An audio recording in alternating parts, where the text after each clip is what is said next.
ఈ భారతదేశానికి శని పట్టుకుంది. దాంట్లో భాగంగా ఆంధ్రప్రదేశ్ రాష్ట్రానికి కూడా ఒక శని పట్టుకుంది. భారతీయ జనతా పార్టీ రూపేణ, ఆర్ఎస్ఎస్ రూపేణ భారతదేశాన్ని దుష్టులు, సంస్కారహీనులు పరిపాలిస్తూ ఉన్నారు. దానికి నాయకుడిగా ఈ రోజున ప్రధానమంత్రి మోడీ గారు ఉన్నారు.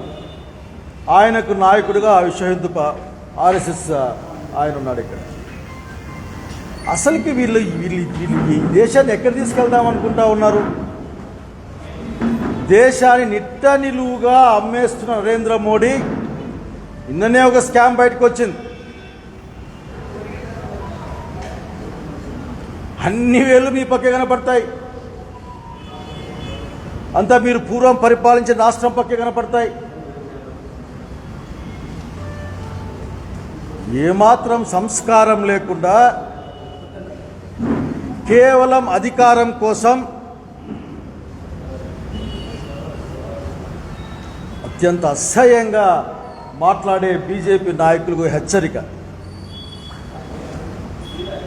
జాగ్రత్తగా ఉండండి. ఎంతో కాలం మీరు వేసిన మాయా వస్త్రం నిలబడదు.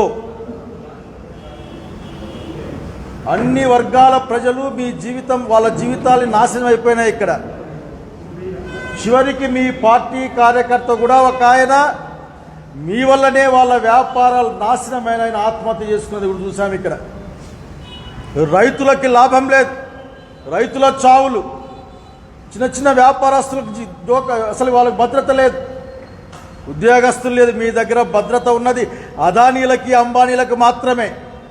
పైగా మీ దగ్గర నోటికొచ్చినట్లు మాట్లాడే సంస్కారహీనులైన మీ నాయకులు మాత్రమే. ఇంత నిర్లజ్జగా వ్యవహరించే రాజకీయ నాయకత్వాన్ని ఎక్కడా చూడలే. ఒక పక్కన గాంధీ గారికి వంగి వంగి నమస్తే పెడతాడు నరేంద్ర మోడీ. అదే వాళ్ళ ఎంపీ గాడ్సేకి పూజలు చేస్తారు. ఇంకొక ఎంపీ ప్రజ్ఞా సింగ్ పేరుతో కరెక్టే అని వాదిస్తారు. ఇటువంటి దగుల్బాజీ సిద్ధాంతం రాజకీయంతో ఎంతకాలం ప్రజల్ని మోసం చేస్తారు మీరు? అస్సాం ముఖ్యమంత్రి చెప్తా ఉన్నాం, కాంగ్రెస్ పార్టీ గేట్ల ముందు దొంగ వినయంతో శ్రీనికాలం మర్చిపోవద్దని చెప్తా ఉన్నాం. ఇంటికెళ్ళి మీ అమ్మగారు బతికుంటే తల్లి యొక్క విలువ ఏందో అడుగు చెప్తా ఉన్నాం. అమ్మని గౌరవించలేని ఈ భారతీయ జనతా పార్టీ, అమ్మని అవమానించే ఈ భారతీయ జనతా పార్టీ, వాళ్ళకు అధికారం తప్ప ఇంకొకటి లేదు, మనువు తప్ప ఇంకేం కనపడ్డు వాళ్ళకి. ఊరికే మాట్లాడుతుండడమే, ఎక్కడ పడితే అక్కడ. వాళ్ళకు తోడుగా జగన్మోహన్ రెడ్డి లాంటి వెన్నెంక లేని ముఖ్యమంత్రులు ఇక్కడ. నిన్న పొద్దున వరకు ఒక ఆయన రొమ్మిరుచుకొని మాట్లాడుతుందో చర్చల్లో ప్రత్యేక హోదా, రాయలసీమ, ఉత్తరాంధ్ర నిధుల గురించి వస్తాను. ఈ బీజేపీ లాంటి దగులుబాజీల్ని ఎట్లా నమ్ముతారు మీరు? అధికారం ఉంది కాబట్టి కాలం నడుస్తూ ఉండవచ్చు, భయపడించుకున్న 2-3 వార్తలు రాయించుకోవచ్చు. సిగ్గుండాలి ఈ బీజేపీ నాయకులకి. ఈ రాష్ట్రానికి రావాల్సిన ప్రత్యేక తరగతి హోదా తీసేస్తే ఈ మొహాలు ఎక్కడ పెట్టుకుంటారు? ఉత్తరాంధ్ర, రాయలసీమ ప్యాకేజ్ తేకుండా గెస్ట్ హౌస్లో కూర్చొని మాట్లాడే ఈ రాష్ట్ర రాజకీయ నాయకులు, ఈ బీజేపీ వాళ్ళు ఎక్కడ పడతారు? అక్కడికి వీళ్ళందరూ కూడా ఏమాత్రం సిగ్గు శరము ఉంటే ముందు ఢిల్లీకి వెళ్ళి నరేంద్ర మోడీ ఆఫీస్ మూసేస్తారో, నరేంద్ర మోడీ చొక్కా పట్టుకొని కిందికి లాగుతారో ఈ రాష్ట్రానికి రావాల్సిన ప్రత్యేక తరగతి హోదా తీసుకొని రండి, అమలు చేయించండి. కాంగ్రెస్ పార్టీ ఇచ్చింది. మీలాగా సంస్కారహీనంగా మాట్లాడలేం. అవును, అడుగుతా ఉన్నాం. అబద్ధాల మీద బతికారు మీరు. సర్జికల్ స్ట్రైక్స్ జరుగుతూ ఉంటాయి. మీరు ప్రత్యేకంగా దాన్ని రాజకీయంగా వాడుకున్నప్పుడు అడగాల్సి ఉంటుంది. అడుగుతాం కూడా.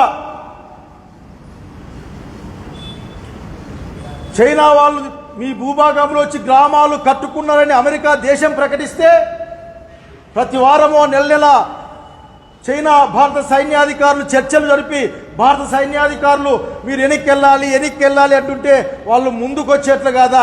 వెన్నెముక లేని కళ్ళు లేని రాజకీయంగా అజ్ఞానులు మీరు. భారత భూభాగం చైనా వాళ్ళ చేతుల్లో ఉందా లేదా చెప్పండి. ఈ రోజున దేశభక్తి ముసుగేసుకున్న దేశద్రోహులు మీరు. దేశం అంటే మనుషుల సంగతి గుర్తుపెట్టుకోమని చెప్తా ఉన్నాం. కాంగ్రెస్ పార్టీ నాయకత్వం గురించి మాట్లాడడానికి అసలు మీకు అర్హత ఏంది? ఒక్కని పేరు చెప్పండి. ఈ దేశం కోసం కష్టపడ్డ వాని పేరు ఒక్కని పేరు చెప్పండి. ఎవరి దగ్గర నుంచైనా సరే స్వాతంత్ర పోరాటానికి ద్రోహం చేసిన వాళ్ళు బీజేపీ ఆర్ఎస్ఎస్ వాళ్ళు. గట్టిగా చెప్తా ఉన్నాం. మీరు అనుకునే సావర్కర్ చాలా మంచివాడిగా పేరు మీద ఇంకో పెద్ద మాజీ ప్రధాని పలుమార్లు ఉత్తరాలు రాసుకొని మీ కాళ్ళకు దండం పెడతాం బాంచన్ మమ్మల్ని కాపాడుకోండి అని బ్రిటిష్ వాళ్ళ కాళ్ళు పట్టుకున్నది చరిత్ర. మీ దగ్గర ఏముంది? ఇంతవరకు కొత్త స్కూల్ కట్టలే మీరు, ఒక హాస్టల్ కట్టలే మీరు. మాట ఇచ్చిన భారత రాజ్యానికి ఫెడరల్ రాజ్యంగా వస్తున్న రాయలసీమకు రావాల్సిన ప్రత్యేక ప్యాకేజీ ఊసే లేదు. మీరు ఈ జగన్మోహన్ రెడ్డి గారు చెప్తా ఉన్నాం, ఎంతకాలం మోసం చేస్తారు, ఎంతకాలం వెన్నెముక లేకుండా బానిసలాగా బతుకుతారు, ఎంతకాలం చప్పట్లు కొడతారు మీరు. మీ వంగి మీ నడుము నొప్పి లేయడం మీద అడుగుతా ఉన్నాం మాలాంటి వాళ్ళం. నిన్నటికి నిన్న పునర్వ్యవస్థీకరణ చట్టంలో అంశాల పరిష్కారం, ప్రత్యేక తరగతి హోదా, రాయలసీమ ఉత్తరాంధ్రకు ప్రత్యేక ప్యాకేజ్ చర్చలో ఉంది. జగన్ రెడ్డి నువ్వు దీయించావా? వద్దు అని లేక ఈ బీజేపీ నాయకులు చెప్పారా? లేక నిన్ను ఈ జగన్మోహన్ రెడ్డి గారిని స్థానిక బీజేపీ నాయకుల్ని అట్లా గాలికి వదిలేసిన లేకుంటే ఇట్లా కాలుతో నెట్టేసిన నరేంద్ర మోడీ అమిత్ షా చెప్పారా? చెప్పాల్సిన బాధ్యత ఈ రాష్ట్ర ముఖ్యమంత్రి పైన ఉంది. ఏ మొహం పెట్టుకొని పోతారు చర్చలకి? ఆ మాత్రం సోయిగులు లేదు మీకు. ఒక ఆయన ఉంటాడు, ప్రజల తరంతో సలహాదారుగా పనిచేసే ఆయన. ఇదంతా వాళ్ళే చేయాలా? మీరేం గాడుదలు కాస్తారు?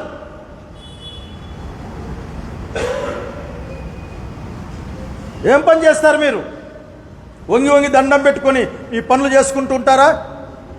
మీకు ఓట్లేసి ఆంధ్రప్రదేశ్ రాష్ట్ర ప్రజానీకం ఎంపీలుగా మార్చి పంపిస్తే ఏం చేస్తారు మీరు అక్కడ?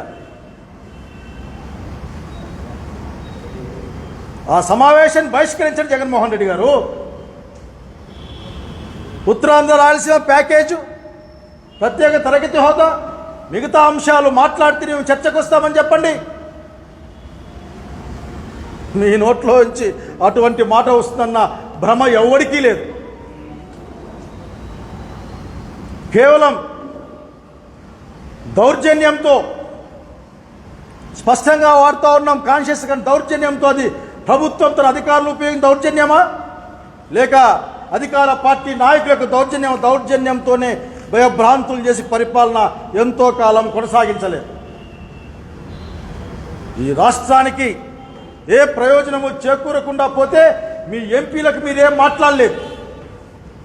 జగన్మోహన్ రెడ్డి గారు ముఖ్యమంత్రి గారి నోట్లో నుంచి ఒక్క మాట ఒక్క పలుకు లేదు. మనకందరికీ శుద్ధులు చెప్పే ఆ సలహాదారునికి ఆఖరి చెవులు కూడా వినపడలేదు. ఎంతసేపు ఏ విధంగా భయపెడదాం, ఏ విధంగా దోచుకుందాం, ఎట్లా అమ్మేద్దాం?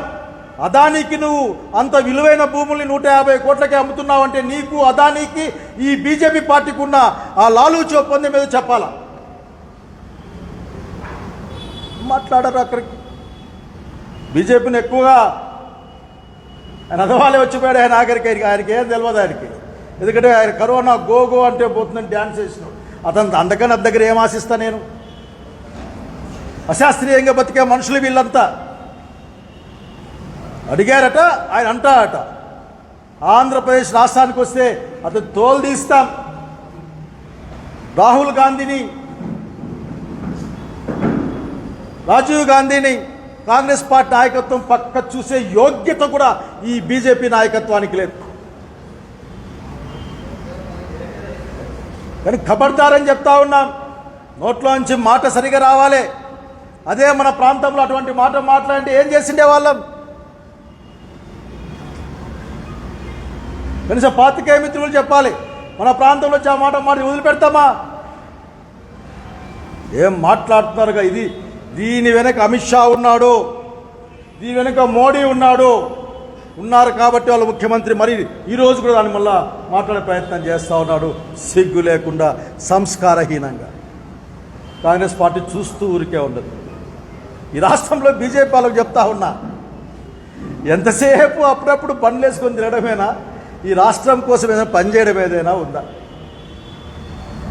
జిన్నా టవరు, జార్జ్ హాస్పిటల్ అని అసలు మీరు ఇంతకాలం దాని పక్కకు కూడా పోలే. అసలు మీరు కట్టింది ఏదైనా ఉందా అని అడుగుతా ఉన్నా. ఒక పైసా తెచ్చారా? ఒక ప్రయోజనం ఈ రాష్ట్రానికి వచ్చిందా? ఉరకనే ఉన్నారు కాబట్టి, కేంద్రంలో అధికారం ఉంది కాబట్టి, ఏదో పైరవి చేసుకొని బతుకోవచ్చు కాబట్టి అప్పుడప్పుడు మాట్లాడుతూ ఉంటారు అక్కడక్కడ. అది కూడా ప్రత్యేకంగా గుళ్ళు గోపురాల గురించే మాట్లాడతారు.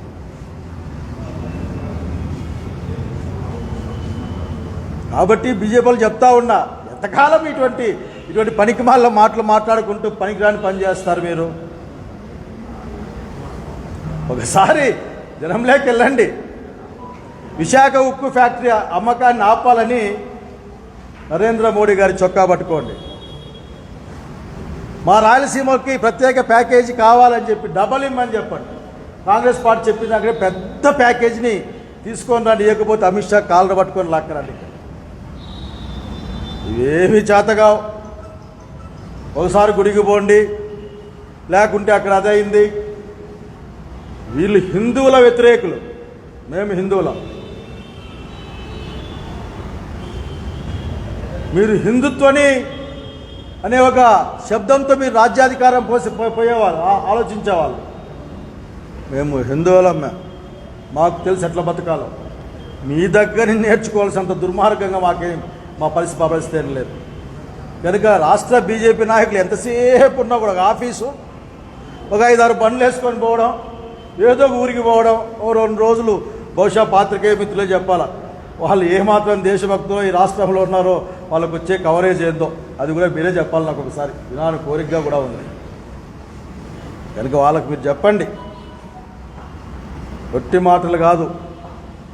సవాల్, ప్రత్యేక తరగతి హోదా అటువంటి అంశాలు పార్లమెంట్లో వస్తే కాంగ్రెస్ పార్టీ మొత్తం బలం దానికి అనుకూలంగా దాన్ని బలపరుస్తుంది. మీరు చెప్పగలరా? ఇప్పటికైనా సరే నోరు కట్టేసుకోమని, ఇంకో పదం వాడాలని కోరిక ఉంది కానీ నోరు కట్టేసుకోమని చెప్తా ఉన్నా. ఊరికే ఢిల్లీలో మీ ఐడి కార్డుల కోసం మాట్లాడబాకండి.